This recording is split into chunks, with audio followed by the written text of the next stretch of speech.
Casually FC, welcome to another preview for the Chelsea versus Arsenal match. Yes, we're here, we're ready to go. You guys already know what to do. Smash up those likes. Be sure to subscribe to the channel if you haven't done so already. I'm accompanied here with Scotty. Scotty, how you doing, man? Yeah, I'm good, bro. I'm not too bad. Can't really complain. Yeah, I mean, listen, I think things have settled down a little bit. Maybe we're feeling a little better after that Noah win, maybe. But, you know, we got a big game on Sunday. And obviously, if we're going to be doing a preview like this, we have to bring the best experts from across Arsenal YouTube, right? And so today, ladies and gents, we're going to have a brilliant stream for you. I'm going to treat you guys to some awesome guests. So I'm going to introduce my first guest. Fellow American. Well, actually, they're both technically American. So, fellow U.S. American. There you go. Accompanies me on American Waffle every Monday night on Staffy TV. Definitely is Poch in. Loves USA now, especially since Poch is in, and he is definitely not panicking about Arsenal season. But, ladies and gents, let's give it up for his second time on the channel. TJ Warren TV.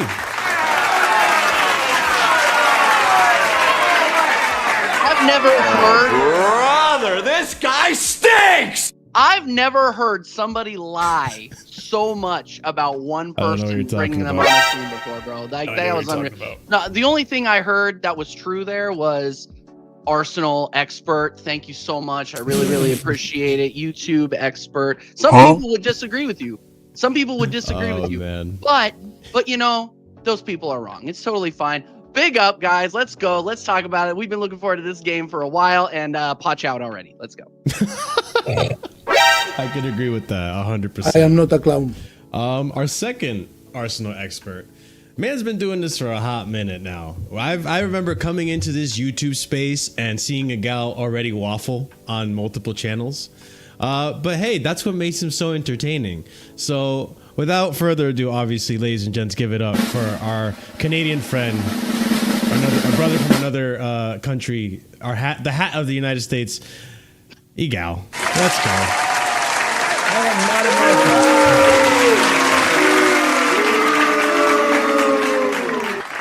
American. Welcome, Igal, to Casually FC. I'm surprised. Why am I getting booed? But also, I'm not American. I was going to say North American. I'm Canadian. So, There you go. All right, fair enough. I can understand that. What can I say? I don't think a lot of Canadians want to confirm that right now either. Yeah, no, you know what? I get where you're coming from 100%. But how you doing, man? Welcome to the channel. Glad to have you on. Obviously, if you guys just tuned in from the Casually FC side of things, me and Igal were just on his channel. So check out all the links to Igal's channel. Igal's link tree is all his content there as well. You have TJ Warren down in the description. Be sure to support the channels. Go ahead and check out the preview that we did over on Igal's channel as well. Good content there. We had multiple perspectives from both ends of Arsenal and Chelsea. So it was a very fascinating conversation to have there. But Igal, talk to me, man. How you doing? Bro, long story short, there is a problem within my fan base, and there's levels of delusion, disillusion, arguments, and just downright toxicity, and it stems from not winning the league for 20 plus years. So I don't know if you know, but if we win a game, we are the best team in the world. If we lose a game, Arteta needs to be sacked and everything needs to be ripped out and brought back from the beginning. And at this moment in time, with 3 losses on the bounce, we are one Chelsea defeat away from people going into utter hysteria, to the point where there's going to be the most positive people on the planet are going to be saying, sack him now, and going crazy. And then there's going to be people who are going to be like, you know what?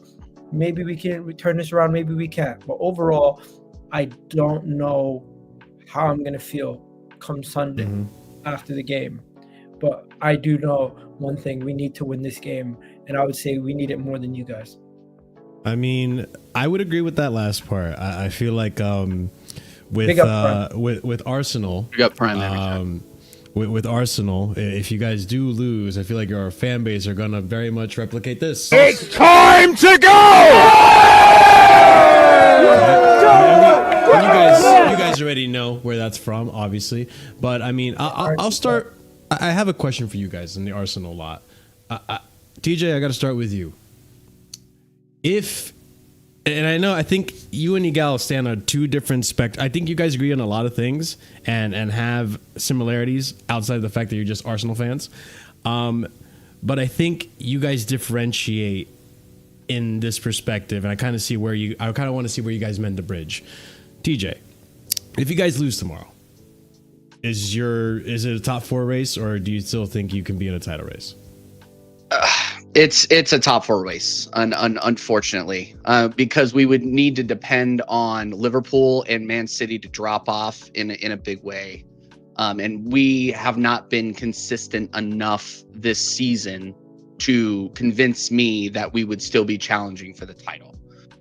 Just the math isn't there, and with the amount, I'm going to spoil the script a little bit here. You might see Liverpool drop off a little bit, right? But I don't think they drop off significantly, right? They're absolutely cooking under their new manager, Arne Slot, and Pep has not even hit. He hasn't even gotten out of second gear yet, and he's been dealing with a lot of injuries. I think Rodri is significant, but I don't think it's too significant for them to drop off and not do what they normally do, which is when that calendar year turns over to January, they just hit the gas and they don't stop going. They've been doing that for the last 2-3 years.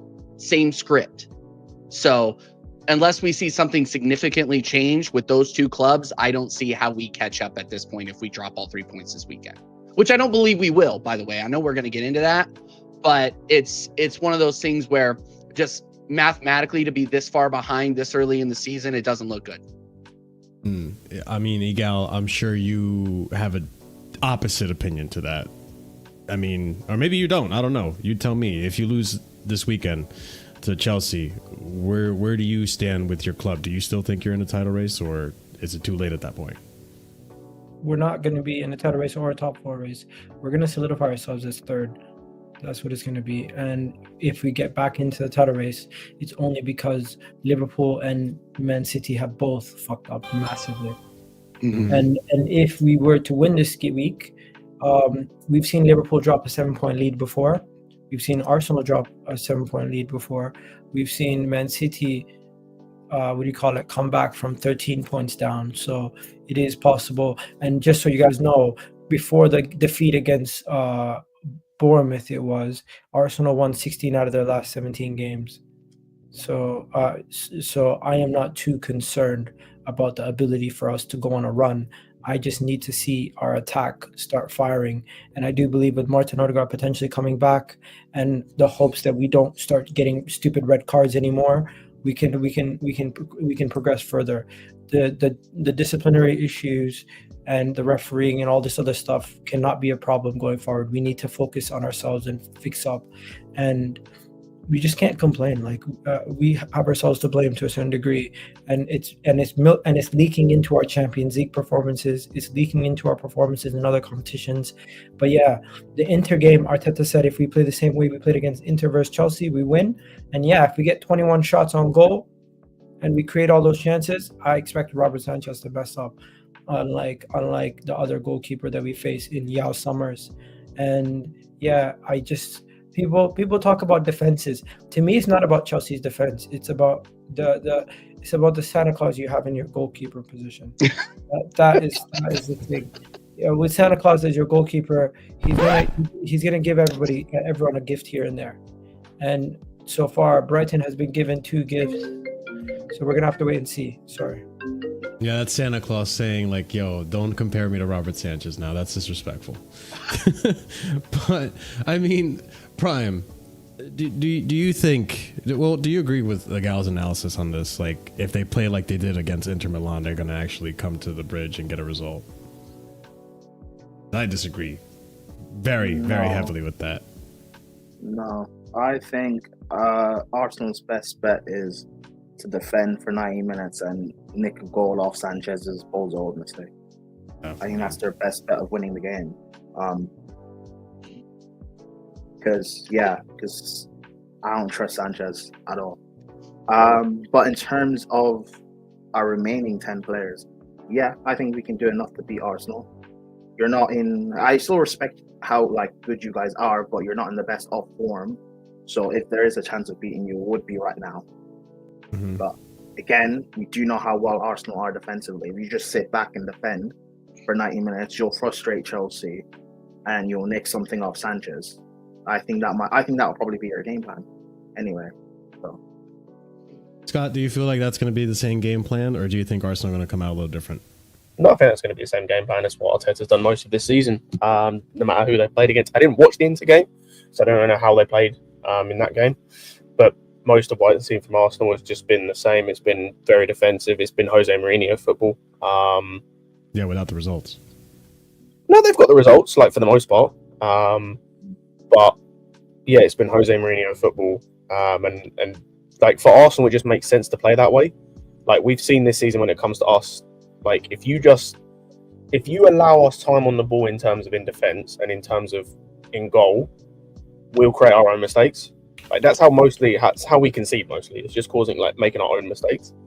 And so I think if Arsenal was smart, they have no reason to try really like not press us. Like they should press us in elements, but like no reason to try and like play high up the pitch. Really, like as Prime said, their best bet is to hit on is to keep a low block, like to make sure they're defensively solid, which they can be, and then get it to whoever the creative force in that midfield is, if they are even going to have one, or get it to a Saka or Martinelli in open space, kind of in behind, and try and get it that way, or just wait for Sanchez to make a stupid error again. Like the way you guys played against City. But okay, I know people will make fun because you guys conceded like in the last few minutes or whatever. Literally the last minute of the match, yeah. But the way you guys played after you guys got your red card, I think Arteta's plan for that was, let's just sit deep and try and make another goal on the counter attack. I think you guys were trying to get the third goal from winning. You guys were trying to break on a counter and try and win free kicks, try and win a corner, get your third goal from, and that didn't come, to be fair. But again, that's my one worry with Arsenal, because Odegaard, I know he's just back from injury, but whether or not he'll play, we don't know. You have the quality in Saka, yes, but the rest of your forwards I don't see as any real threat. Martinelli's not a threat, Havertz is not a threat, Trossard is not really a threat. And Saka, I think he can be pocketed by Cucurella or Reece, whoever he plays left back for us. So aside from that, it's really set pieces, and that worries me because Chelsea aren't good at set pieces. Our first team massively lacks height in the team. And then you have Sanchez, so that just tells me you're going to score at least one. Yeah, I mean, I don't disagree with that, that they could potentially score at least one. But I don't know, like, it would have to be, in my opinion, a set piece, because I just don't... Arsenal, I just don't see you guys' attack doing anything against... Who do you think will hold on to possession? I think it'll be us. I think it'll be us. I don't think so. Well, okay. Well, TJ, why don't you think it'll be us? Well, no, and I'm just hearing a lot of. I don't think we're gonna sit back. If we have Odegaard back, I don't think we sit back at all. That's all you've done for this. Wait, you think Odegaard this season? You guys are forgetting how we were playing before Odegaard was here. Yeah, we weren't scoring goals, but we weren't sitting back. Wait, no. What are we talking about here? We're missing our creative talisman. To be fair, we midfield. dominated possession in games and still drop points. No, but TJ, I said this assuming that Odegaard wouldn't play. Okay, well, assuming Odegaard... One second. I can confirm Odegaard is going to play. It's just we don't know if he's going to start or if he's going to be coming off the bench. If you start Odegaard and you come out on attackers, that falls into our favor. Because Chelsea on transition is lethal. No. But one thing you don't realize is us attacking doesn't necessarily mean we're pushing everybody up. This year we've been attacking, and all four of our defenders have been staying back at times. We're not really seeing overlaps from either fullback. But even then, I don't see like Havertz or Martinelli or any of your midfields bypassing a Caicedo or a Lavia. That's the thing. Like that's one thing that I know I can be certain of. Our midfield's going to be defensively up for 60 minutes at least. Our midfield's gonna be really hard to get past. Like we're gonna give you guys very limited chances. And I have a feeling. I didn't see that against. Well, I didn't see that against Man United. Man United were getting through on you. They just didn't have the quality to finish against you guys. Hoyland and Garnacho, if they had any sort of football sense during that 90 minutes, you guys concede 3. Like, let's be real about that. Same logic, if Gusto had any sort of attacking brain, Chelsea could have been at least 1 or 2 in the first half. That's also true, but also like here's the thing, like I respect Bukayo Saka. I think Bukayo Saka is easily your best player, right? I think he's one of the best right wingers in the league. Obviously, he's a huge creative outlet for you guys. Cucurella is very familiar with Bukayo Saka. Won a Euros over him, right? He defended him. He knows. And he was rested against Noah. I have a good feeling Maresca is going to start with Cucurella there because he has the experience with playing against Saka. Not to say that Saka won't get opportunities on him. Sure he will. But am I expecting Havertz or Martinelli or Trossard to be clinical with those opportunities? I don't think so. And I don't think you're going to get very many. I don't see where the goal comes from outside of a set piece. We take Trossard out of that 10 or that right-sided 8 that we've been putting him in, and he's been struggling in. I think he becomes a different player. Do you really think Trossard's not going to play? If Arteta, here's my perfect scenario is that we start Odegaard, we come out on fire, and we get a lead at half. If we're managing his minutes, then we sub him out, and then we have a decision to make. We either go defensively and sub in another CDM, depending on how many goals we're up, or if we're a draw. And if we are in a draw, we need to put in Winieri, because Winieri at least brings a spark. Winieri brings energy. Do you think and it's a marked difference? Is he actually like 100% fit? We don't know that, but I think he plays. Okay. He played 5 minutes against Inter, but no, he played less than 5 minutes. He played like 2 minutes, and the only reason he played is because Havertz got a concussion or like a injury. Yeah, see, and that's the big worry. But he's not on any injured lists that I've seen. Like I went scouring the internet today. He will 100% be fit to play. It's just how many minutes is he going to play? Yeah, that's the thing. I think he plays for you guys. That's just like you said. I don't think he starts. I think he gets like 30 minutes. Yeah, I don't know. Igal, am I crazy? Am I crazy in what I'm saying here? Odegaard playing will be a big help for you. Odegaard not only will play, I think he'll start. Odegaard and Saka, the way they both link up, I think Saka's missed Odegaard lately. Because the way they link 100%. The whole team's missed Odegaard. Guys, I need to show you some. I always do this. I bring evidence to shows to show you guys the seriousness of issues that we've had at times. And one thing that was eye-opening to me was how bad our passing map was versus Newcastle. So this is our actual passing map, and you can see a gaping hole in where Odegaard would normally function. If you can share this, Marshall. If you look at this was our passing map versus Newcastle, and if you see, nobody is in the space where Odegaard would usually play. Nobody's there. Odegaard usually scores majority of his goals in this area, and Odegaard usually is the one who makes the most touches in this area.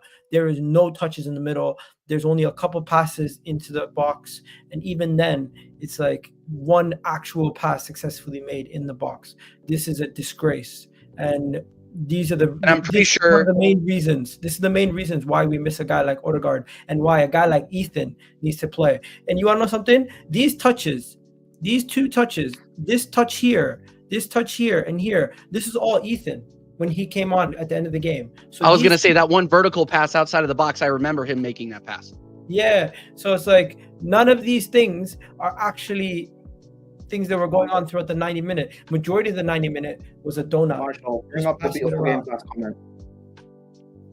So if we do that, Chelsea have a massive advantage. But we can't do that. I'm probably going to say some things in this preview that are going to get clipped if we lose, but I don't care. Like, there's not a single Arsenal player that worries me. Bukayo Saka doesn't worry you? Nope. Martin Odegaard doesn't worry you? Nope. You're telling me Partey or Declan Rice aren't midfielders that worry you? Nope. Gabriel Magalhaes and Saliba? The only worry you are going to get clipped, right? There's not a single Arsenal player that worries me. Let me explain why. Because in terms of Saka is your best player, but I'm confident that either Cucurella or James can defend him. Like, we've seen them be able to defend him multiple times in James's case. Well, not in James's case, because he's not playing on the right, but I'm confident both of them can defend. If Gusto somehow lets Martinelli dominate him, then bro, he needs an exorcism. Like, I know Rashford did it, but like he can't let Martinelli do him 1v1, and I'll be real, he shouldn't start. And if Reece James is playing, that don't worry me. Havertz is a non-starter, he sucks. Your midfield, you're either starting two not fully fit players in Rice and Ødegaard, or you're playing players that just aren't up to par. And as good as Partey might be, he can't hold that midfield by himself, especially against Caicedo and Lavia. And in terms of defence, as good as your defence is, I back Neto against whoever plays right back, as long as he turns up, of course. This is, when I say I'm not worried, I'm talking as long as some of our players turn up. If Neto turns up like he did against Liverpool, then none of your right backs worry me. Madueke is what it is, he's probably going to play. And in striker, as good as your centre backs are, Jackson has shown that he can at least give every centre back in the league problems. Whether he scores or not is a different matter. He did it to Saliba last season. season. Yeah, whether he scores, whether we actually get anything from that, but he can cause problems. We saw that last season. We've seen that against Liverpool as well. He can cause problems. As I said, this is me just saying I don't worry. That's not me saying that we're going to dominate everything. I think we dominate midfield regardless of who you play. But yeah, I just don't worry about any of your team. I agree with Scott for the most part, but like my only worry about Arsenal is like how your quality from set pieces and how poor we are from set pieces. It just seems like the perfect marriage for disaster. I mean, so it depends how many can you guys score from set pieces? I get that, right? We've scored 3 goals from set pieces in 10 games in the league, and if you include Champions League, we've also scored another 2 more, I think, from set pieces in the Champions League. Yep. So 5 goals. I don't think we've scored anything from set pieces in the cup, have we? No. No. I mean, 5 goals. So 5 goals. 5 goals in 14 games. I think that's quite good.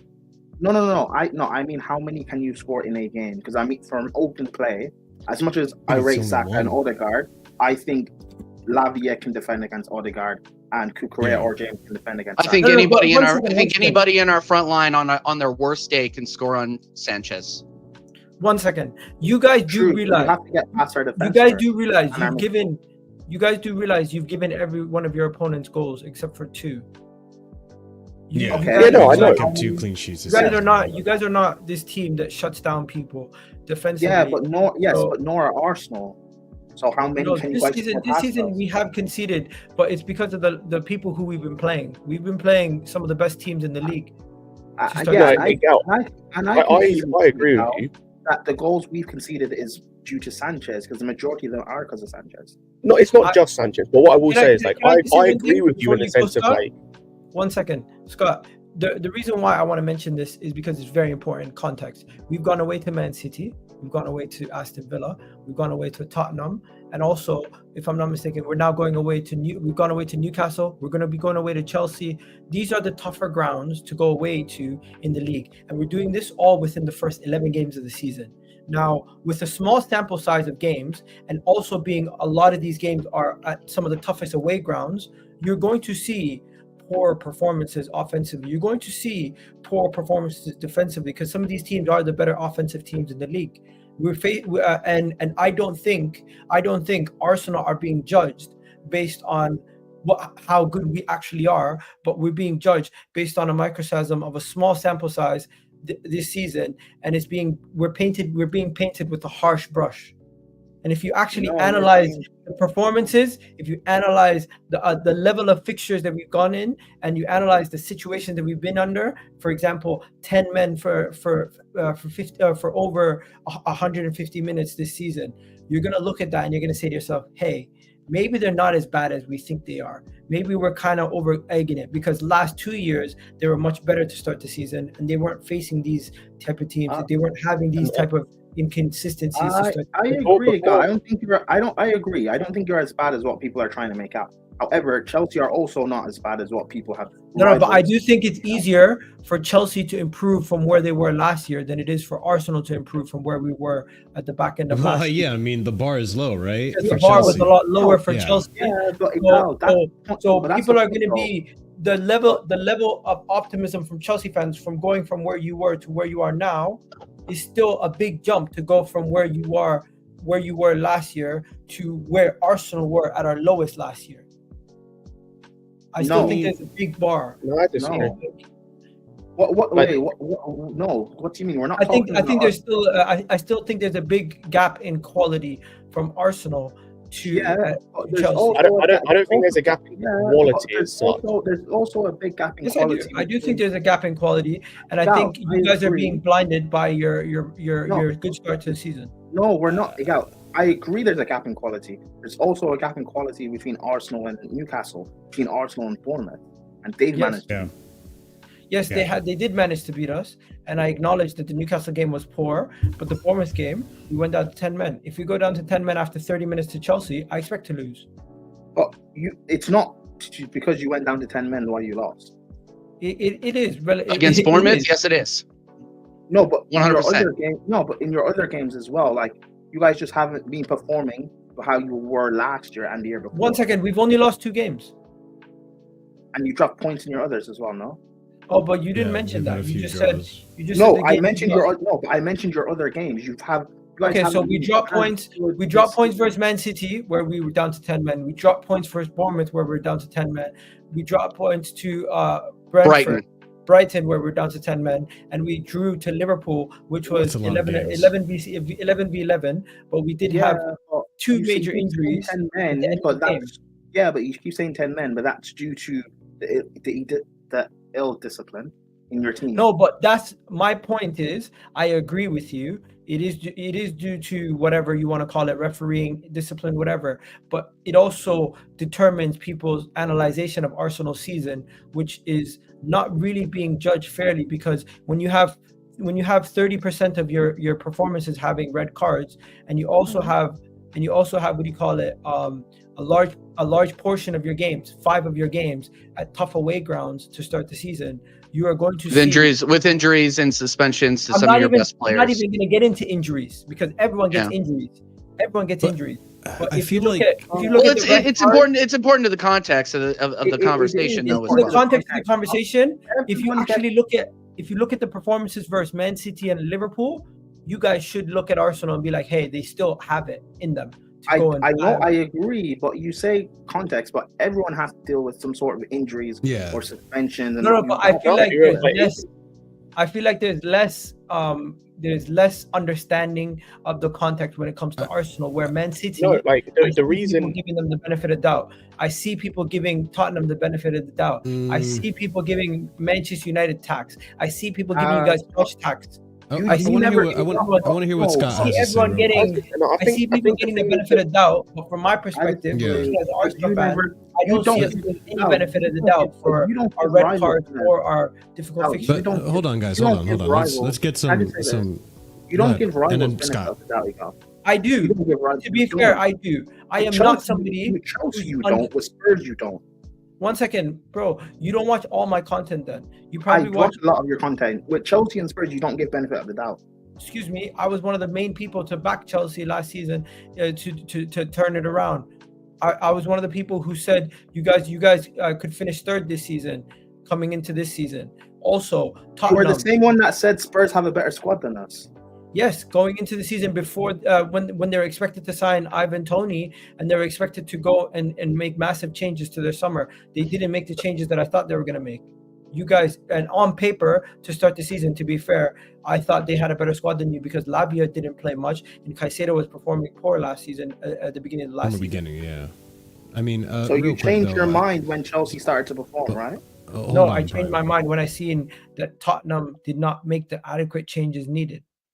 Obviously, yes, and things change things. Hold on, Prime, because I want to bring it back to the game, right? And Arsenal's current form, not like what we said in streams previously. Scott, what were you going to say? Because I have something to rebuttal what Igal was saying about his current form this season. I have a couple of things. Number one, just in regards to Vic's comment, like, we have an absolutely mediocre defense. Cool, and we've conceded 1 less goal than Arsenal, and we've also played City, and we've also played Liverpool, and we've also played United. You're also playing in the Conference League. We're playing in the Champions League. No. I'm talking about league. We've conceded 1 less goal than you in the league. Context is important. You also as well. have to play Champions League and play your first team. No, that's not relevant. Apparently, why do you have to play your first team if you sign players that were capable of performing in the Champions League? You're going to tell me you're going to play a B team in the Champions League? You can rotate You some can in the Champions rotate, League, absolutely. yeah. No, you cannot. Not against the opposition that we've played. Not the elite Who have you team. played so far? What? Shakhtar Donetsk, You can PSG, rotate Inter against them. Milan.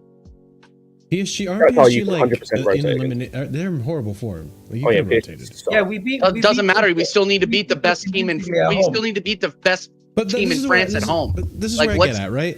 This is We where I still get we at have with to you. play our first. We have to No, play but our you're first game making in it seem Champions like League. you would make We the have same to. level of rotation that you're doing in the Conference League for a Champions League game. You No, wouldn't. I wouldn't change the Yeah. whole side. I get that, right? But like Igal, you said earlier, like I think people are being harsh with how they're judging I Arsenal. was going to say, can I just make a point, by the way, before you Go go? ahead. Inter Milan made 5 changes to their team. They had a Darmian starting a left wing back. They didn't have one of their 2 starting strikers playing. They rotated 2 of their 3 midfielders Mhm. and the centre back.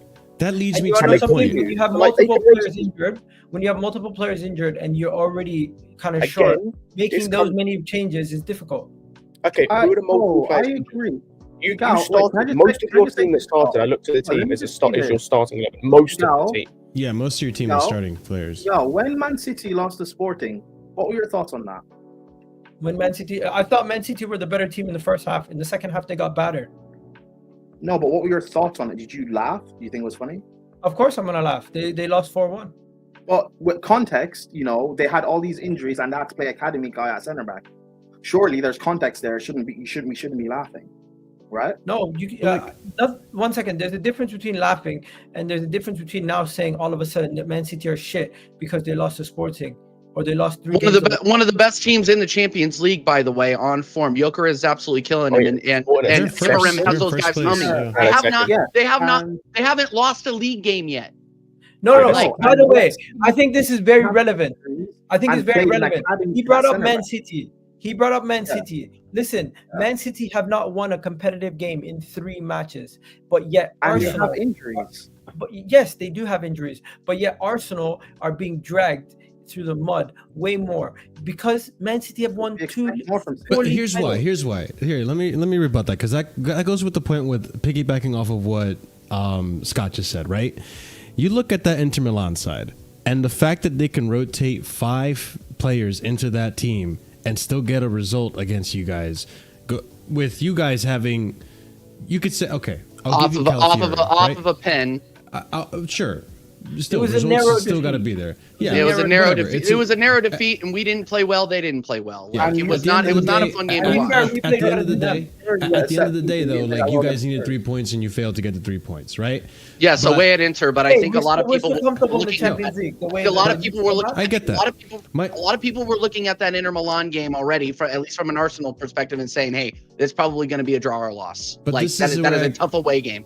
This is where I go back to what Igal said earlier about feeling like Arsenal's being judged too harshly. I don't think so, because the reason why I don't think so is because if you're looking at the team, 2 seasons now, you guys have been challenging for the league. And this was a season that most of us that were watching the football before the league even started were saying this could be Arsenal season, because it doesn't seem that Man City have reinforced, and it looks like Arsenal, if they get better from last season, improve on the players' quality, could get something. Now, one player falls, and it seems, obviously, I know that's not the whole narrative. I don't think Martin Odegaard is the only reason you guys have completely been in the form you've been in, right? I think there's Arteta to speak on as well. But one player comes out of the team, and all of a sudden, you guys are struggling and aren't able to get results like you should. You could say the same about Man City, right? Man City, they lost Rodri, but at least against Fulham, who they looked like they were going to lose to, they get a result. Against Ipswich, who they were conceding a lot of opportunities to, they get a result. I think that's the difference, right? Where Man City aren't being judged as harshly for their injuries because they're still getting results. Whereas you guys, you're not able to get the results. And I think that speaks on the squad depth. And I think that's a failure on Arsenal. That's why I can judge Arsenal harshly, because it goes to show that your 11 may be great, but outside of the 11, football isn't played with just the 11 on the pitch. You need squad depth.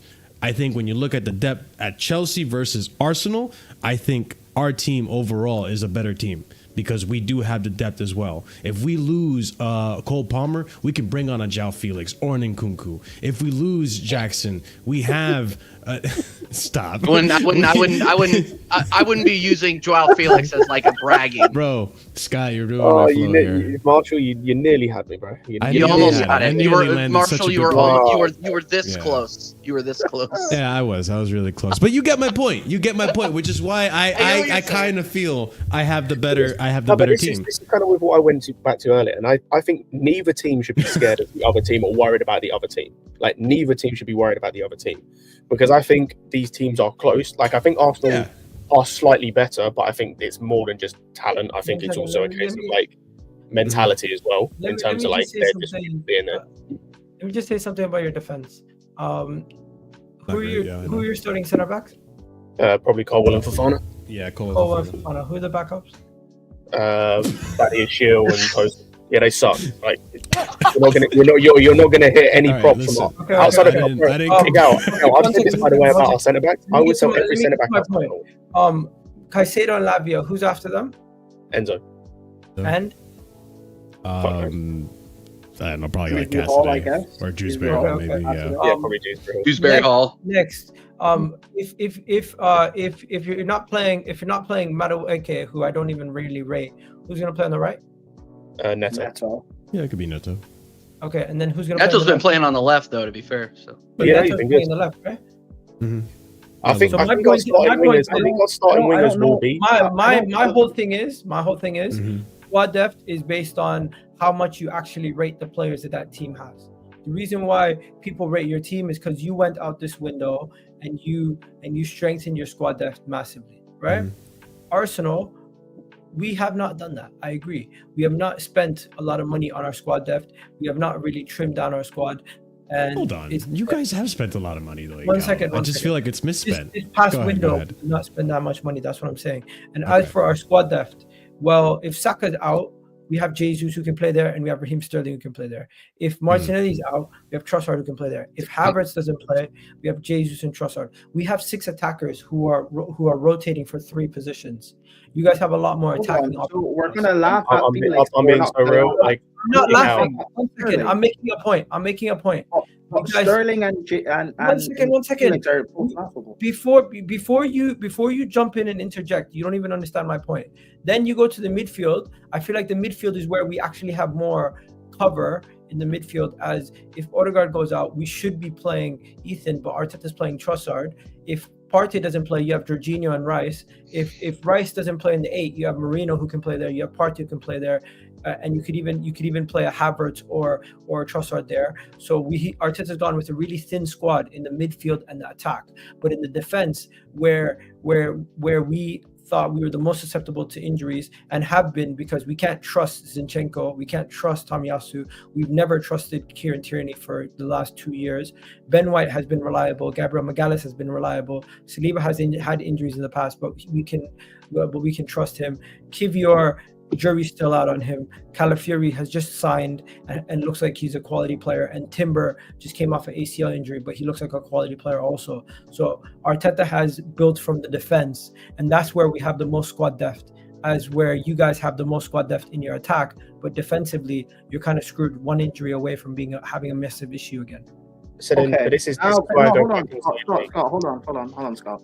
But again, we laughed about Felix. Sterling is just as laughable.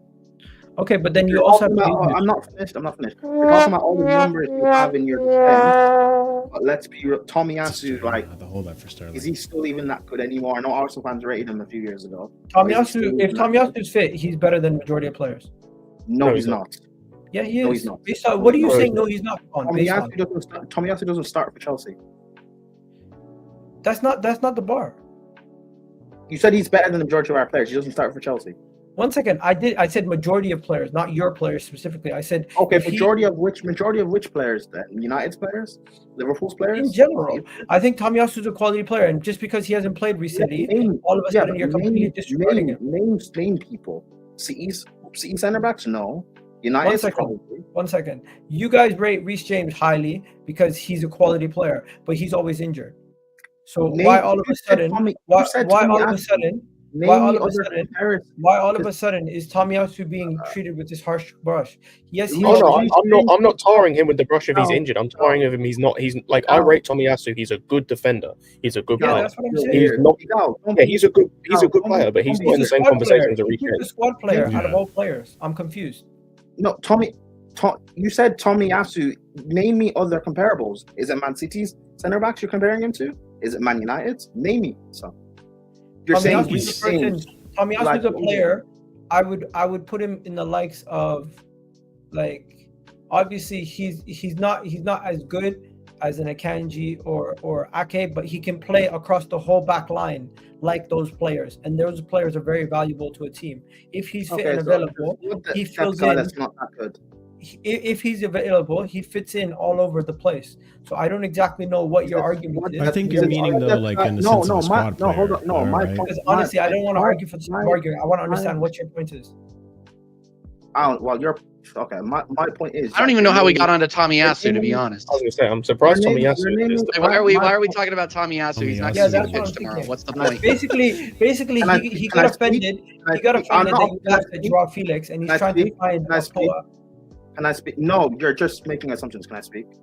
My point is, you're naming all these players in terms of squad depth, but then you're laughing at our quality. It's the same then. I never laughed. To be fair, that was TJ. No, but like we're talking about them as if they're not good. Which I agree. I think there's a lot of players in our squad that I personally don't rate. There's a lot of players in your squad as well that like are not deemed good enough. We know why. I know, but there's also some players that are name value only. You're interrupting. Joao Felix is in name value. You're interrupting. You're interrupting. Let me speak. That aren't deemed good enough, or Arteta's not just using them. Like you talked about your midfield and that Nweri should be used, but Arteta is choosing to use Trossard. There's probably a reason why he's choosing to use Trossard. Maybe he just doesn't trust that Nweri. Well, that's not true, because when he plays him in the League Cup, he either scores or assists. But he's not trusting them to use him in the league or in the Champions League when our Odegaard's out, so he doesn't trust him. He is using him as a substitute. But he's not. TJ, am I crazy? You might be. Say it one more time. Sorry, I stopped listening. Igal's talking so irrelevant. Igal's talking about how is he crazy, and I think he might be. Igal's talking. Yeah, okay, I'm one. Oh, yeah, Igal's talking about not in person, just your opinion. Okay, Igal. Igal's talking about how Nweri should be used, but Arteta's choosing to use Odegaard or not Trossard, and I'm saying Trossard. Well, there's probably a reason why he's using Trossard. He doesn't trust. He doesn't trust Nweri, and I don't like that. And Igal replied, "Well, he's using him in the Carabao Cup, so he does trust him. Like, no, he clearly trusts him. He trusts him. Hold on, he trusts him to a level, and it's not a level that I agree with. I think that he should be starting ahead of Trossard because Trossard looks awful in the midfield. To be honest, that's the point I was making, and Igal's acting as if I'm crazy because he's not choosing not to listen to me. Thank you, TJ. No, you started talking about Tomiyasu, bro.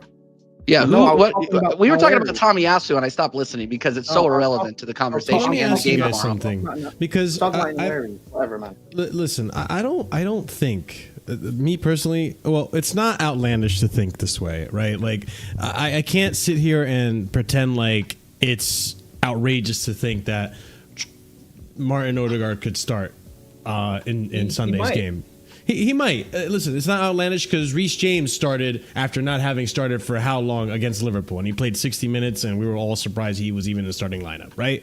But let's say, maybe Odegaard is still not available.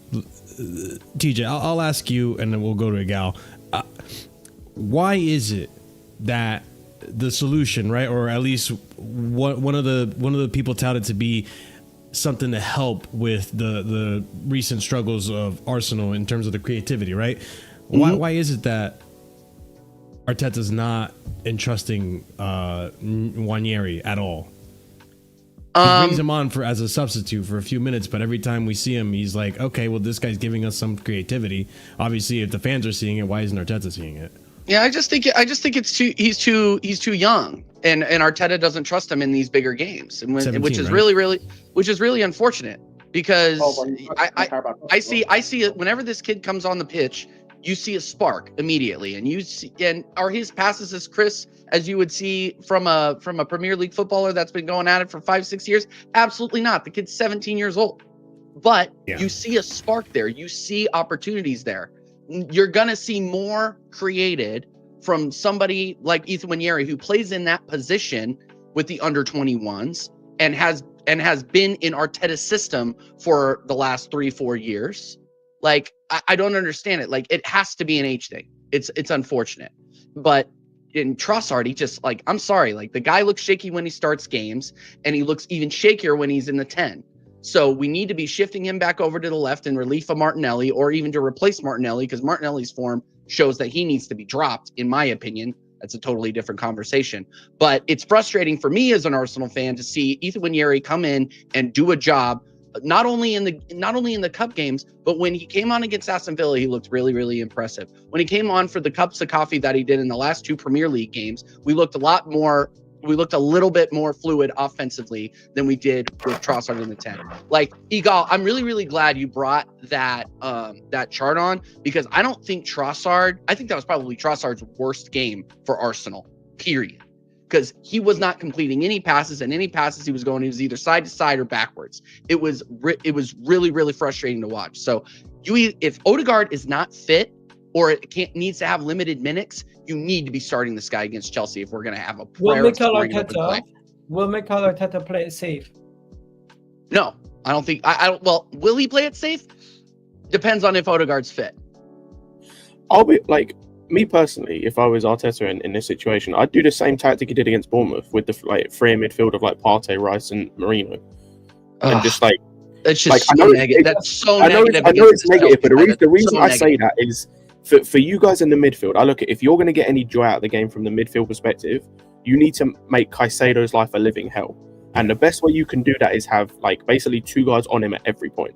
And it's the same with Lavia. If you can get Lavia and Caicedo under pressure and struggling, then I think you have a chance to like dominate us in that, especially in that midfield and then going forward. Because I think like if you go over the same tactic you did that you're going at the moment in terms of like Trossard in this 10 position weird thing and a double pivot of Merino and Rice, like that's asking to get eaten alive by Lavia and Caicedo. So that's why I'd start the 3 of them in midfield. Because as negative as it is, and I agree with you, at least then it gives you a level of like, you can kind of match us in terms of physicality in midfield. Well, Igal, I wanted to ask you, because we were just talking about Wanyeri and the midfield and how you guys are going to come out to this game, right? Where do you? Because I know you're a pretty avid supporter of Arteta. I don't think I'm going to ever hear you say Arteta out in my lifetime, but I've heard him say that. but I forgot about that. But where do you stand with his decisions to not start this player, and where do you stand with his decision, what you think he's potentially going to do against Chelsea based on like recent games? I don't think Arteta's a dumb manager. I think he knows what he's doing, and he's not going to be silly enough to make the same mistake in this game. Number one, Leandro Trossard has not played well in that middle. You have to take him out of the side. If you don't start him and he comes on late in the game for Martinelli, he does give us massive impact off the bench on that left-hand side and in the attack, and is also another X factor off the bench. So we're actually taking more away from our from our team as a super sub if he does not start. Now, if Martin Odegaard is available, I start him. If Martin Odegaard is not available, I start Ethan. I do not go with Moreno, Rice, or Partey because they occupy similar areas of the pitch and they're going to overlap each other and they're going to it's going to cause confusion. The best lineup for us is going to be a situation where you play a back 4 with Timber at left back, right back Ben White, everything else the same. Midfield, Partey, Declan Rice, not Moreno, and then Odegaard. So that's if Declan Rice is okay to play with the toe tape. If he's not going to play with the toe tape, then Merino plays. The front 3 is going to be the same: Saka, Martinelli, and Kai Havertz. And the way we're going to play is very simple. We put the onus on Chelsea to break us down, and we fire on the counter.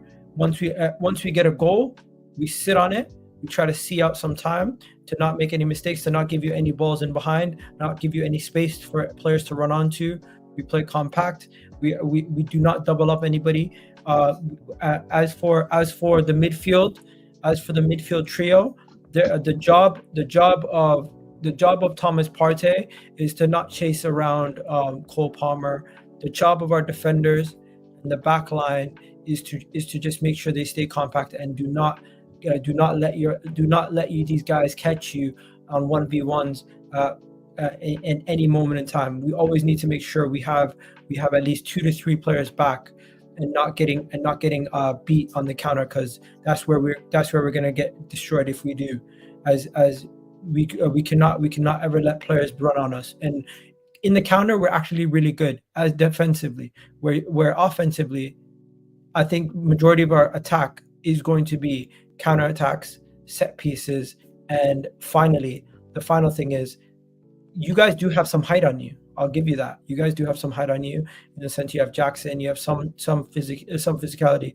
But if you guys think what do you call it, it's going to be a situation where Arsenal are not going to have moments where they are on top of the game, dominating possession for little couple moments. There is a 4 or 5 minute span in every game where we just switch on and we have utter domination for like a 5 minute stretch, and we pick out teams in those 5 minutes. If we have those 5 minutes early in the game and we get the first goal, I expect us to win. If you guys get the first goal, I expect us to draw, because we have not been able to come back from deficits this season. Yeah. I mean, there's a lot to break down there, but I will start with this though. I think I explained it well at the end though. You did. You landed that point. But I think one thing that I think is flawed, at least one thing that I'm going to point out that I think is flawed in, if Arteta actually does this, is kind of not sticking to Palmer, right? And just being compact. I feel like with Cole Palmer, if you guys give him space, he will punish you for it. We don't give space. No, but like, I disagree. I think they can do what Igal says and still cause problems, because at the end of the day, that's what United did. United didn't stick anyone on Palmer. Like, well, they had Ugarte constantly hounding him. No, not all the time. Like, you know how the time. Like, they had moments where he was pressing, but there was a lot of times where they were just compact, because Ugarte and Casemiro, don't have the legs to do that for 90 minutes to Palmer. So there were times where they just had to be compact and let Palmer have the ball. But where he was picking up the ball, the areas, especially in the second half, were in effect like it's just areas where he has to link up play with the other team, or with other players, I should say, and then it requires like a lot of movement. Like if they can stay compact. Let me give you an example. In this is the NFL term. They blitz in the NFL, right? We don't blitz defensively. We're not aggressive. So Cole Palmer capitalizes off defensive errors from aggressive teams. We prevent players from having opportunities to be one-on-one on goal. We prevent situations where players can get in behind. Now, the only way you can get in behind is if we dilly-dally on the ball and you take it off us high up the pitch, and then you're in one-on-one. But majority of the game, our goal is to have all 4 of our defenders in front of your attackers, be it Jackson, be it Cole Palmer, be it whoever's on either wing. And you're not going to see a situation where Neto is running onto goal one-on-one. You're not going to see a situation where Nadi Madueke or whoever's on the right is going to be running onto the ball one-on-one. You're not going to see a situation where Cole Palmer is going to have all the space in the world because the midfield is vacated, and he's going to be able to shoot from distance with the goalkeepers open. I think those are the things that we're going to try to nullify, and we're going to try to make you have to break us down and use your fullbacks to create cutbacks, and so we and make you create through the middle of the pitch, because then our center backs can clear it away, and that's where they do the best work. Who's going to be your fullback? It's Ben White and Timber, right? Those are your fullbacks. Ben White and Timber. It should be Ben White and Timber. How are they being this season in 1v1s with their opposition winger? I think the only situation where we've had a bad 1v1 situation, maybe Anthony Gordon's cross to Timber. That was he didn't get out there good enough. Liverpool, it was a completely different back line. We played a 17-year-old versus Darwin Núñez and Mo Salah. It wasn't a good idea for Arteta there, but he had no choice, because you're not going to play Zinchenko in that position. And Timber, thing got injured. Timber came off injured, and so was Gabrielle at that point. We had to put in Miles Lewis Skelly, who's a youth team prospect, and he came in and he couldn't do a job. Like I didn't expect him to do the job either. The best thing I can say is this is the last game before all our players are back fit. After this international break, hopefully we're gonna have majority of our players back fit. And we're going to be able to go on a little bit of a run without having to worry about fitness and everything. And the main reason why everyone's been criticizing our defense this season, guys, we conceded 0.3 xG on 2 goals versus Leicester. We conceded 2 goals to Man City, 2 goals to Liverpool. That's 6 goals right there. It's not like we've conceded ridiculous amount of goals against all these other teams, and teams have been extremely clinical against us. The goal that Newcastle scored last week, 0.4 xG. It was a header, beautiful header from close from decent range. Man. But what's it? You could try that. You could try that 10 times in a game. Maybe you'll get it off twice. It's just you got to give teams credit. They have been able to break us down. If Chelsea can do it, let's see. But the way we're going to force you to do it, you're going to have to score a spectacular goal. But that's the thing, though, right? Like you say that though, Igal, but going into the season, especially after the season you guys had last season, everyone thought your defense was a lot better than what it's been this season so far. Because the best defense is good at offense, and last year our offense was not always. No, it is. Our offense was holding on to possession for so much of the game. The other team didn't even get a sniff on our goal. Now, the issue is we are so defensive because of the 10 men, because of the Liverpool ground, the Tottenham ground, the Man City. We're not able to keep possession as much as we have. We're not able to keep possession away at Tottenham, away at Aston Villa, away at Man City, away at Newcastle. These teams are at home. They have the onus to hold on to possession, and we just say to ourselves, you know what, our best way of winning this game might actually be giving them the ball, facing some pressure. And defensively, I think majority of teams, if they tried to play the way that we play, they would concede a lot more goals than us because of the quality of our defenders. We've actually kept out a lot of clean sheet, kept out a lot of goals. David Raya this season has been one of our best players. He saved us. Sure. Aston Villa alone, he saved us on 3 goals. But I mean, Prime, let me know if you agree with me on this. I feel like based on what you guys are saying, and now that I'm, you're making my gears turn, I'm thinking tomorrow, Chelsea are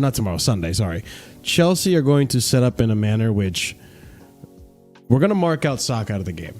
I think that's a certainty. You have to. Because outside of Saka, I think you guys, unless Odegaard starts, which... We're not going to be able to if Odegaard starts. No, I don't think we will. But here's the thing. I think a strategy is... Because after looking at the United game, I know most of the season we've had like possession-based football, but that United game was an example of, okay, Maresca's changing up the tactics. He doesn't want possession as much. He's not pressing as hard, or at least the attackers. I was going to say, Marshall, I completely disagree with you. Heavily disagree with you. Okay, well, I think we're going to let them have possession because I don't think they have the... I think Maresca can identify that they don't have the creativity to really do much attack outside of... I was going to say, do that at your peril. Do that at your peril. Crazy. That's crazy. You don't have the defense to give us possession.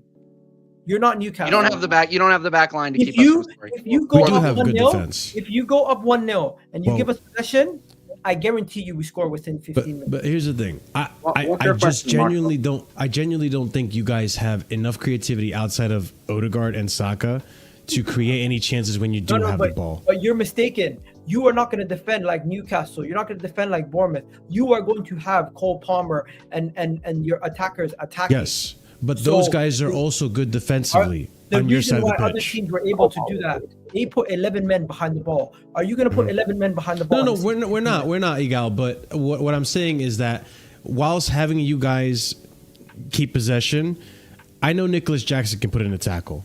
I know Cole Palmer can put in the tackle. Nani, if he plays, I don't know if he's going to play, but Nani defensively has also been pretty decent. Offensively, that's questionable, and that's been a lot of the criticism. So Marshall, I think you had a question for me. What is it? Well, that was that. Like, what do you think tactically Maresca is going to do? If you agree with what I'm saying, because I think that's not a bad tactic. I think again, they're saying Odegaard will play. So assuming Odegaard does play, I think for Chelsea, we should do similar to what we did against Brighton, where we sit deeper a little bit and invite them out to us, and we can hit Arsenal on the That's kind of what I'm getting at, yeah. If they're going to have possession, then that's fine. I'm not saying concede possession and sit in a low block, but if we just drop our high line a little bit and invite them onto us, I think it'll make it easier for us to pounce on the counter. You have Madueke and Neto on the wing. Arsenal's the wrong team to try to beat on the counter. You're not, because we can hit you on transition. We have the speed to do that. Madueke and Neto can beat just about any fullback. We don't push our DMs up far enough for you to hit us on the counter.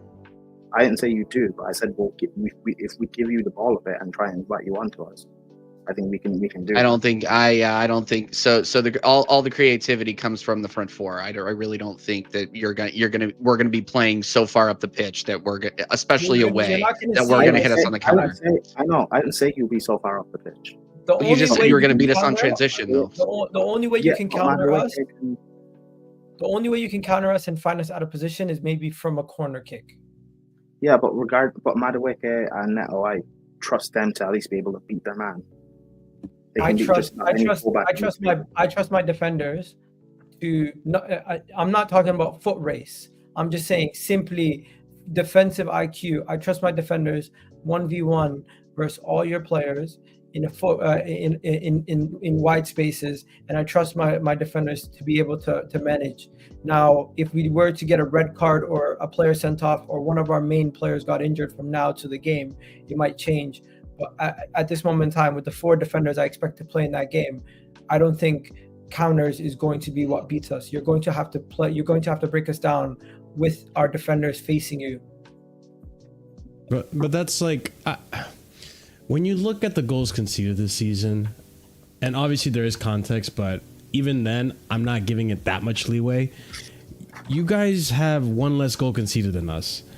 I don't think the defense has lived up to the standard that it was last season, which gives me confidence that our attack, listen, our defense is prone to mistakes, right?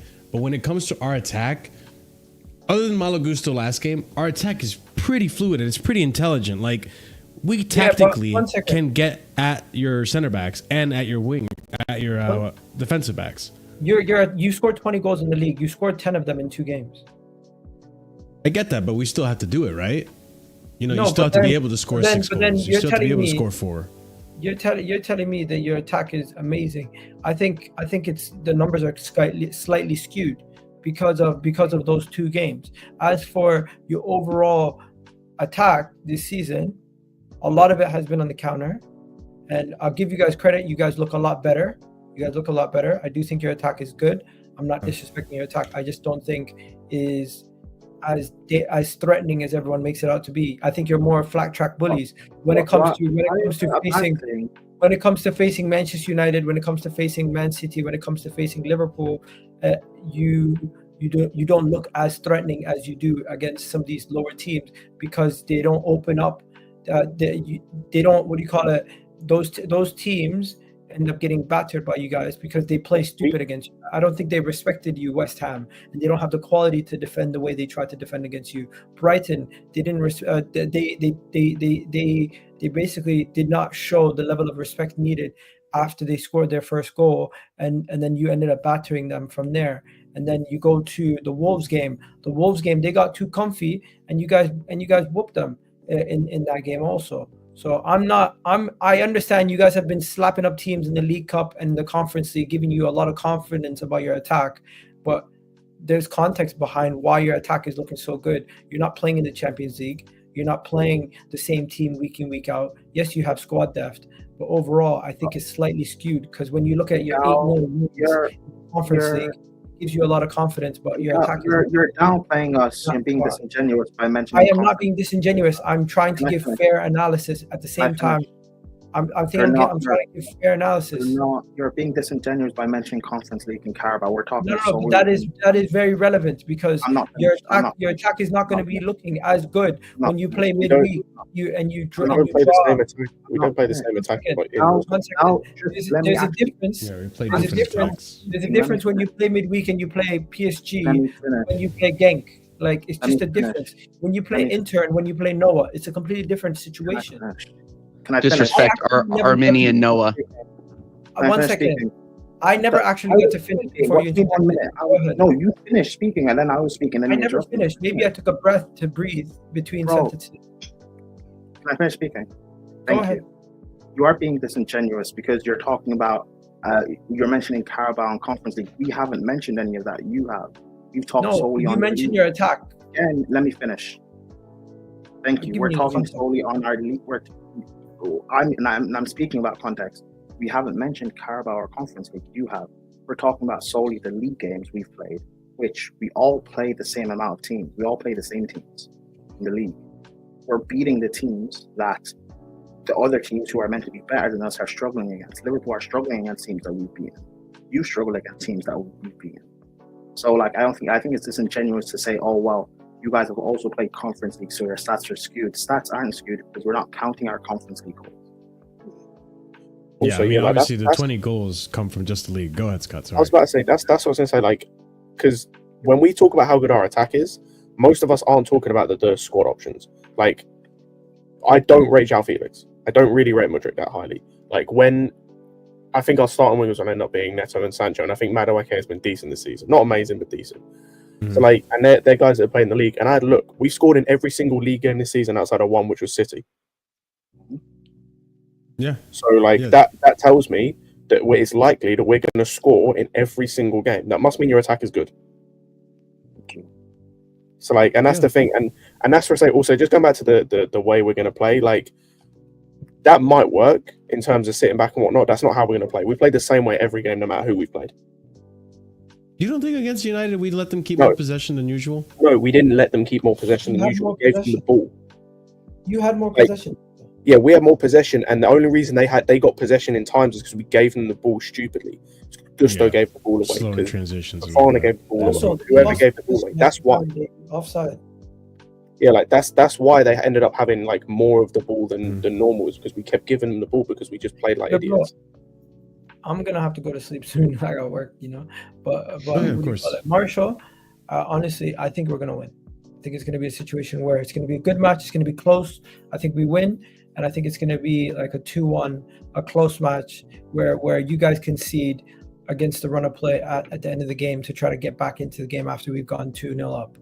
Because if you guys were to get an early lead against us, it would completely change my prediction. But I do think we're gonna have to. The onus is on us. Mm-hmm. This is literally our season on the line. Yeah. You guys don't have as much pressure on us. Yes, it is. You have to understand, Mikel Arteta and the boys are going to do everything it takes. And Chelsea away has been a decent hunting ground for us recently. Mikel Arteta is undefeated at the ground. So I do expect us to get the job done. Before you go, Miguel, I disagree that your season's on the line for this game. I disagree too. Because like you said, we're going into obviously you guys want to win, but even say Arsenal lose. So if we lose, you're not going to be shameless and say you ended our title hopes? No, I will. But realistically, I'm going to say Marshall definitely will. Marshall you can still actually make it. Can I finish speaking? Finish your point, Prime, and then let's let it go. I mean, I think again, say worst case scenario for you guys, and you guys lose. You got players coming back from injury. You guys go into the international break. You guys will regroup, and you'll come out, and then you'll start winning games again, and you'll be fine for the title race. Now, whether you guys win the league or not, I don't think you guys will win the league regardless. So, but in terms of the actual title race, no, you're not out of it, even if you lose against Chelsea. I think anyone who's saying that is like kind of being disingenuous, not looking at it for what it is. I think they are. I'll be real. Like I think their season is effectively over in the sense of a title race if they lose to us. I don't agree. Yeah. There's a lot of factors out there. I'll explain my reasons after he got It's impossible to catch up from, I think. Yeah, it's not. You guys can still get back into the title race. I'm not saying win the league. I said title race. Yeah. Hey, Big in order to difference be in there. the race, you have to expect that you can win the league. And if you're saying you don't think you can win the league, then you're And basically we're not in the race. Yeah. But Igal, I didn't think you'd win the league last season, but I still thought you were in a title race. So Yeah, because we literally finished the season with 1 but point. no, but you just said in order to be in a title race, you have to expect that you can win the league. Do you think I Liverpool thought- were in the title race at the back end of last season? Can I finish? You said in order to be in a title race, you have to think you can win the league. I thought Arsenal were in a title race last year, but I didn't believe they could win the league. Same thing. Did you think Liverpool were in the title race at the end of last season? Liverpool were in a title race last year, but they fell off towards the end. That's what I mean. So, anyways, I gotta go. What do bro. you mean? What do you mean? Big You mean? I don't. Yep. Big up, I got big Big up, Al. Al. Thanks for coming on. See you later, man. I appreciate it. Let's definitely do this again. And guys, if you haven't done so already, check out his YouTube channel down below in the description, the link tree as well for his other content. And yeah, big up for you, Gal, for coming on. You know, It's time to go! it's now 3v1 in the midfield. TJ, we're gonna press the shit out of you, bro. Pause. Just quickly Okay, going back- I got 15 minutes. Press away. There you go. I'll just go back quickly to what we were talking about. I do think their season's over. And the reason I say that is because even though I agree with you, by the way. and even though it's 10 points and they can come back from that, it's still in number 4. The only time I can really remember is City, and at City they have an elite mentality and elite squad.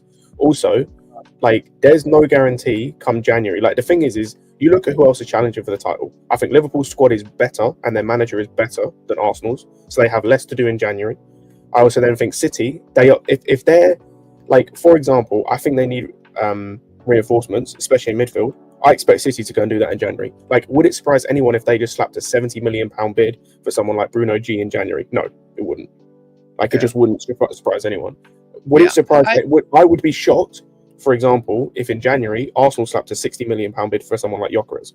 That would shock me. That would surprise And me. Yeah, that's where it comes down to, is the fact that, like, that is true.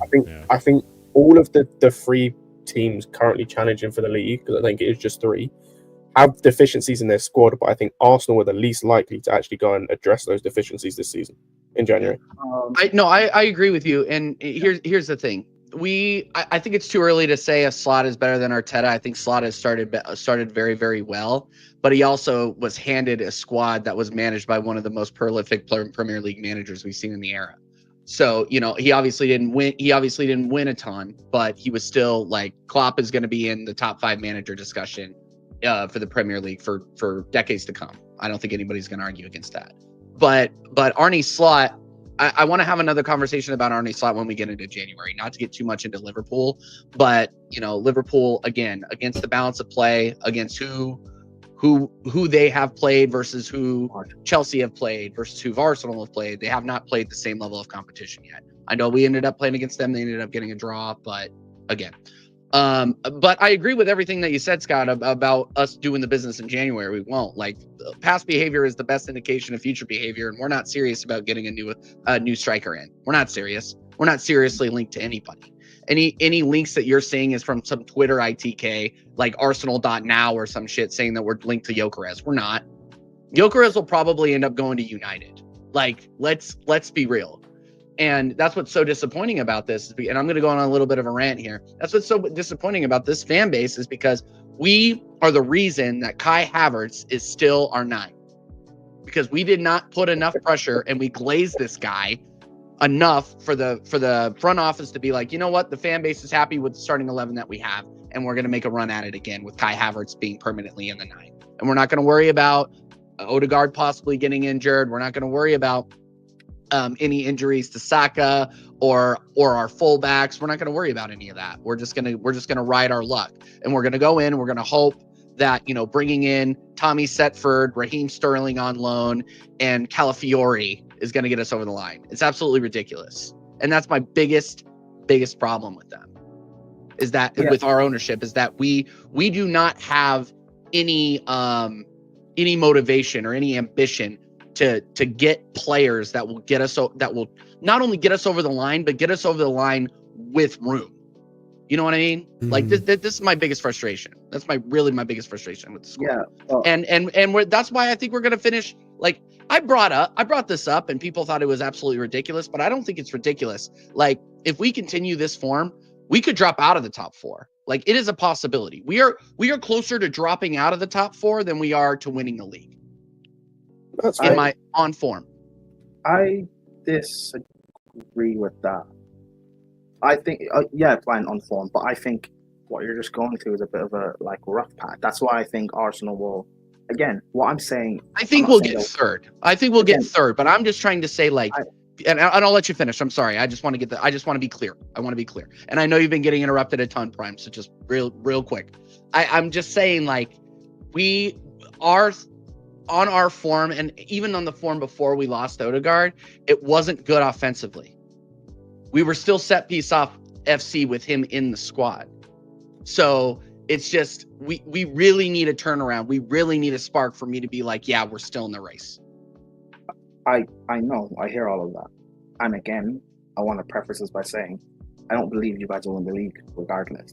But to get back into the title race, yes, I do believe you guys will. Say you lose, City, Liverpool win, you're 10 points off Liverpool, and I think 7 from City then, at that point. Brutal. I don't think that's a massive gap in terms of still being in the title race, because Liverpool and City will eventually lose or draw a game. You guys have, I know you've played both of them, to be fair, but they still have to play. They have to play each other. Other teams, yeah. You'll eventually get a bit closer point-wise to them, and you'll be back in the title race, and it'll be fine. Now, you still won't win the league. So I don't want anyone to get that out of context. I think he gets that. Well, no, just making sure you're not going to win the league. Just want to let you know. Just making sure, yeah. In case you didn't already know. As if I haven't been saying that since Bournemouth. But anyway, go ahead. Sorry. I don't want anyone to clip me and think I'm saying. Fair enough. Nobody's going to clip you. Nobody's going to clip you, Prime, because you're too busy clipping other people. That's why. I'm 100% getting clipped off this if we get back. And future prime, add this in. Arsenal won't win the league, but they're not out of the title race. So, there you go. And TJ, when you're back in it, I told you so. And also when you don't win the league, I told you so. So I asked you this on Waffle, and I'll ask you here again, especially now that you just faced defeat against Inter, and now you got the big game coming up. You got a lot of pressure on you, TJ. Weight of the world on your shoulders and all that with Arsenal in the current form that they are in, and they're supposed to win the league. You get the point. Is this because Prime said this is a rough patch, right? Do you think this is a rough patch, much like what he's saying, and this is kind of Arteta trying some things out before he resorts to default, and then all of a sudden you guys find yourself in a win streak and best attack in the league and all this and that, like what happened last season? Or do you think that this is kind of Arteta showing his true colors? This is the football he wants to play. You're muted. Yeah. Arteta has you by the tongue, bro. I don't even know how that happens, by the way. I don't even hit this thing and it goes muted. Anyway, piece of shit. To answer your question, I got completely distracted there. Yeah. I think Arteta really, really needs Odegaard or a creative midfielder to generate anything offensively. He truly is our talisman in the true sense of the word. We have not scored, and somebody can feel free to correct me if I'm wrong here, but we have not scored more than 2 goals in the league in a game since Odegaard's been out. Anybody feel free to correct me there. But with Odegaard in the team, we are, especially with the sample size we had at the beginning of the calendar year. He scored 3 against Southampton and 4 against Leicester. Oh, okay. Southampton and Leicester. And we had to do it at the depth. Well, we had to do it, and we had to do it at the depth. They're both going down, Marshall. Let's be real. Leicester haven't won a game, and I'm pretty sure Southampton. Jimmy Vardy FC, baby. You know what I'm saying? Yeah, okay. Respect Jimmy Vardy. Yeah. Premier League. No, but won a Premier League before your team. In the true sense of the word, yeah. In the true sense of the word, and I truly do mean this. I think that Arteta lacks ideas if he doesn't have a creative midfielder. He lacks ideas. That's kind of crazy. And no, I think it is. I think it's crazy, but it's true. I mean, you feel free to correct me if I'm wrong, but I think the proof is in the pudding. The results haven't been good. When we have been able to get it over the line, it's been by the skin of our teeth. and we just look dead in the offensive side of the pitch. In the final third, we look like we have no ideas, because they're gonna completely cover Saka with at least 2 or 3 guys, and then they're gonna trust that Martinelli is gonna make the boneheaded decision. Like, I don't understand why, like, where this kid's head is at, or why Arteta hasn't adjusted to bump him to the bench, bring Waneri in the 10, and put Trossard down the left. Because literally, I saw at least 2 or 3 times him miss an overlap. Yeah. Against Newcastle. I do like, have to it was ask hard this. to watch. It was hard to watch. Go ahead, Scott. I think some of this as well, and I don't know who is to blame out of Edu or Arteta or both. I think some of it comes down to, again, from a recruitment point of view, like, obviously, yeah. But yeah. This Arsenal's current system, the way they're playing and their woes and everything, is why I've said previously, like, you will never win anything playing just pace and power and having no tech in your team. You will never win anything ever in football playing that way. Like, maybe a cup, but you will never win a top trophy playing with just pace and power with no tech. And I think Arsenal are a prime example, especially in attack. Outside of Saka and maybe Trossard at times, there's no tech, there's no technique. It's all pace and power and guys that try and use their physical. And Trossard is only tech. And Scott, to be fair, Trossard is only tech if he plays on the left. Like, if you put him in the 10, he dies. Like, and that's been my biggest complaint. And it's the same in midfield as well. You've got Partey is not really known for his tech. Same with Rice, and like, I think we're seeing this season Rice's serious limitations when it comes to technique on the ball, especially. And then you've got Marino, who I like, but it's obvious that it's going to take some time for him to get used to the pace of the league and everything. I think he's awful on the ball. By the way, that's fair. I think he's been absolutely awful. And this goes back to what you're saying, TJ. It's like the only tech you've got in midfield is Ødegaard. So it's like, if he's not playing that, you've got no one. And then defensively, it's what it is. I think you've got some technical guys like Zinchenko, but then he has his other issues and whatever. So this is the thing, is like, you've got, outside of Saka, no one. If Ødegaard doesn't play, and if Saka has an off day, there's no one else in that front six that's got any tech on the ball. I agree. I have to ask something though. I mean, I know the Chelsea lot and the Span are going to laugh at me for even bringing it up. But if we're going to be banter aside and be serious about it, can you explain to me why you haven't, at least with Martinelli's form being so shit, why haven't you guys tried at least with Sterling? Because listen, as much as you want to banter Sterling, and as much as like we didn't want him at the club, you have goals on the bench. He's going to score a goal at some point. He does score goals.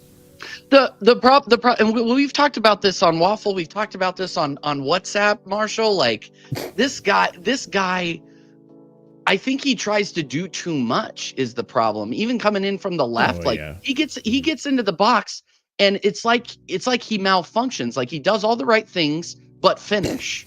No. And that's been you laugh because it's true, man. Like, this guy, like, even against Preston North End, like, he had golden opportunities 2-3 times in a game to make it 4-0 against the championship side, and he couldn't do it. Like, and this is why I don't think Raheem Sterling has shown Arteta that he is the levels that Arteta thought he was, and that's why you're not seeing him. And you knew it. You came on my channel as soon as we signed him and said, here's what you get to look forward to. And this is why I gave myself a concussion banging my head against the desk. Like, Marshall. And I think now that I deep it, I think you're taking the piss even asking me that question. No. I'll be honest, Marshall. Like, the biggest comparison I can say for Chelsea with this Sterling situation with them is, I'll ask you this question: how much better? Like, do you think Tosin's any better than Fofana? Oh, wow, that's pretty good. Yeah, damn. It's the same thing. It's like, how much better is Sterling compared to the other two guys? If the answer is no, he's kind of the same. Not at all. Yeah, like, he's maybe a little bit better at getting into the box than Martinelli is. Yeah, like, but that's what I mean. If he's not better, if he's not really better, there is no benefit for them to play him over the other two. Because, like, the thing is with the other two, right, is with Trossard, it's like, you can say there's a little bit of a track record there of, like, he can do some stuff here and there, like sometimes it is a sub or whatever. And with Martinelli, there's like, what is he, like 24, 25? Like, he's not that old, is he? He's 24. 24. Not that young either. There's some years where you hope that he can maybe somehow have like a late Salah type, like, push in his career or whatever. He's not going to, but there's that hope, right? Sterling is like what 30. He's on loan. Like they have no incentive if he's not better than what they've already got, which he clearly isn't, by the way. Because again, I go back to what I was talking about, no tech. This is a guy that even in his prime was never the most technical player. It would just help that he was playing in a team that provided him with a million chances at the back post that he could finish. He's now worse than he was then, so he's got even less technique. So it's the same thing. It's like, it's just pace and power. And then, like TJ says, he gets to the final third and just overthinks and has too many touches and has a brain fart every time. So it's like, there's no incentive. Like, we have robbed them blind with Sterling. Robbed them blind. Oh, we're still paying him like 2/3 of his wages. Yeah, and we still robbed them blind. And we still robbed them blind. Well, no, I agree. I agree with that. And look, like I would have rather had somebody come in from the youth side and try to fill that gap if we're going to try to just bring in a Wash Sterling. Like I understand why he did it. Don't get me wrong. I think that he was going after he was looking for what was left of the Man City Sterling. You thought you could resurrect him just like you guys thought you could resurrect Kai Havertz. If nobody has argued that Arteta doesn't have an ego. Bro, Arteta doesn't seem. Now that I just said that out loud, I'm like, I think Arteta has a god complex, bro. I don't understand why. Now, Marshall, he's the dictator of our team because we lost Edu, but I'm glad. Don't get me wrong, I'm glad Edu's gone. But everybody that is celebrating and as hard as they are, failed to recognize that now you've literally given Arteta the keys to the castle. Yeah. Nobody else has the keys to the castle. That's crazy. He is now making the sole decisions, and like we got to watch the next 2 or 3 transfer windows because he isn't going anytime soon to see how he builds or if he's going to set us back even further than I believe we are being set back with him as a manager right now. So TJ, I like the fact that you added in the Tater part. The what? Oh, I like that. Yeah, no. He's both in my opinion. But Marshall, I gotta go. Okay, well, let's wrap it up by let's go into predictions then. TJ, we'll start with you. What do you think is going to happen in the game? And I guess give us the scoreline prediction. Can I give you 2 scenarios, or do I have to just put my? Yeah, we can give you 2 scenarios, but you got to pick which one's the most likely. Okay. At the end. Odegaard starts. We win 2-1. Odegaard doesn't start. We lose 1-0. Wow. Okay. Wow, we keep a clean sheet, mad. Yeah, that's fine. I mean, their attack is kind of a dull knife, but who knows? Yeah, I mean, fair enough. Which one do you think is likely to happen, TJ? Odegaard will start. And this is hopium. I know this is hopium, by the way. So all you Chelsea fans, allow me here. It's okay. If Odegaard starts, we score 2 goals in the first half. They limit his minutes. Then we go defensive in the 60th minute. We get away with a 2-1. That's what I think. Okay. Their amazing striker might potentially get on the scoreboard, Scott. I mean, what do you think score-wise? What's going to happen? I think it'll be a close game. I think all of our games against the big 6, like traditional big 6 sides this season so far have been close. Like even as bad as we were against United, like we still created chances, and like it was still fairly close. As bad, like it was 2 hobos having a fight over like a penny, like is what it was. And like it was the same with Liverpool and City. Like even though we lost both games, it was close. I think it'll be close, but I think we win 2-1. Like we don't keep a clean sheet because we just don't keep clean sheets at all. But I think we score, and I think we will have just enough, especially with the midfield, to come out and win the game. Fair enough. What's the score? 2-1.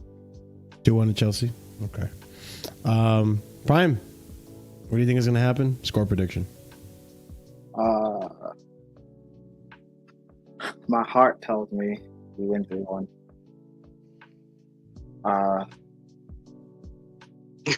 My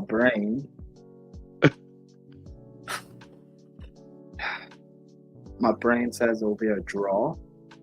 However, there's a little feeling in the pit of my stomach that says Arsenal will stink it out and win on a set piece. I could see that. So 1-1 draw, you're thinking? Yeah. 1-1, 2-2 draw. Fair enough. I mean, someone said it earlier, right? I think it was Prime that said this earlier. Even though they've looked not decent recent times, it's still the same Arsenal that was able to do what they did last season, which was challenge for the title and be 1 point away from winning it, right? So I'm not going to go into this with the same mentality that I went into with United. At the end of the day, this team has proven to me that they have not stepped up to the plate yet, right? So that being said, against basic size, I should emphasize. That being said, I wish we won a United game because it would have been different energy if we did, but we didn't, and that humbled me in a sense. I'm going to say that you guys are going to get a scorecard first in the first half. And then we somehow manage in the second half, dominate the game, find opportunities, get a chance, and I think Nicholas Jackson ends up saving us, and it becomes a 1-1 game. And I think that's where it ends, 1-1. I wish I could say it's a victory for Chelsea at the Bridge, but I just don't think we're there yet. We're not at the level where you guys are at, where you've had a team that's established itself for a while now, have been playing together for a hot minute, have been through thick and thin in terms of like these fixtures and stuff. Like, I feel like, especially with our midfield too, Lavia, this is his first season back. I feel like there's still games that need to be had under these guys' belts experience-wise to like be able to get the results in these tough fixtures. So I think it's going to be a 1-1 in my opinion. I will say this though. When we went to Anfield a few weeks ago, the boost that Chelsea fans had knowing that Reece James was starting, that's the same boost Arsenal fans will have at the Bridge if Odegaard actually starts. That's a fair point. So True. that can help. That can actually just like a mentality thing of Odegaard being there. That can help change things in their favor. So. Yeah, I think obviously Odegaard's going to be the biggest difference maker, and we'll see. I mean, it could be a very boring match. I could see it also being a very boring match. Arsenal have been very boring in the last few games, so no offense to Arsenal, but I think even TJ can admit they've been absolutely dreadful to watch. Visual Ambient is what I call them. That's great. But that being said, TJ, I don't want to hold you up much longer. I know you got singing. Yeah, I got to get up. So shout yourself out, man. Tell the people where they can find you, all the fun stuff. Yeah, TJ Warren TV. Big up Marshall for having me on. Big up Prime. Big up Scott. And big up Begal. That was a lot of fun. That was a lot of fun. I love these conversations when they're not people yelling at each other and constantly. You know, it's kind of nice to be chill. I like coming over to Casually FC because it's Casually just FC, a chill vibe. I love it. It's casual. You can catch me on TJ Warren TV. I will be doing a weekend review show as the American Idiot Show. So Marshall, I'll send you the link if you're around. I will let you know. We'll just do a review because I got a gig tomorrow night, and then busy man, full-time. I got job, to do, dude. family. I got it, and then I got to watch Chelsea. Then I got to watch Broncos versus Chiefs, and then we're going to be doing the YouTube thing again. So TJ Warren TV, go and subscribe. I appreciate it again, Marshall, and I will see you after the game. Big up TJ. Guys, you already know. Check out the links in the description to find his content, find the gal's content, all other content on there. Go support those channels. Obviously, we're very grateful that they came on here and had this discussion with us. And I think these discussions are great. I mean, obviously, you can go to other channels and find banter and interruptions and chaos and all that stuff. We had chaos on Carefree Lewis's stream earlier today, obviously. But, you know, this is where I kind of want to have, like, nitpick these guys' brains and kind of have these discussions and kind of see where we're at as Chelsea fans and compare. But hey, I hope you guys enjoyed the content. Big up to Scott and Prime, obviously, for joining me on the panel today. Always helpful to have other perspectives that are not just my own to maybe keep me tame, because I can get a little delusional sometimes. I think you guys will admit. But go ahead, like I said, support the content. Smash the like button if you haven't done so already today, guys. On your way in or on your way out, go ahead and smash the like button. It helps us tremendously. Be sure to subscribe to the channel if you haven't done so already. We are on our way to growing this channel, and every little subscription that you guys have is Great. So go ahead and subscribe and show support to the channel by doing so. Links in the description. Leave a comment down below. Let us know your thoughts on the preview that we had, and let us know your predictions in the comments section. I do read the comments section. I do respond from time to time. But yeah, let us know your thoughts. What do you think is the winning strategy going into Arsenal? What do you think is going to happen? Do you think we're going to lose, and how we're going to lose? Let us know in the comments. Bell notifications so you're notified whenever we do go live. Check out the memberships because there's 4 different tiers starting at 99p, and those tiers include the proper casual tier, which you get a shout out at the end of every show when you are a proper casual. And those proper casuals are going to be EE, Hassan Nawaz, Dark, Adrian, A. Solomon, Scott, Josh, CFC, M3, IE Wani, Gabriel, and what? What? You say, hold on. I have to get this ready whenever I say that name now. It's going to be a tradition. What? Anyways, big up to all you guys. We're going to go ahead and raid. So copy and paste that raid message over to Don Hussam, who's streaming right now. So go banter Hussam. He's doing the Liverpool show. But you guys know he's entertaining content creator as well. We'll be back again possibly tomorrow. I'm not sure. I haven't decided yet. I don't think so, but there's a possibility. So be on the lookout for that. And we'll definitely be back on Sunday to talk about the match that we witnessed, and hopefully it's a win before we go into international break. Plenty of international break content for you guys as well coming up, so be on the lookout for that. Thank you so much for your time, guys. I hope you enjoyed the show. As always, have a good night and stay casual. Peace.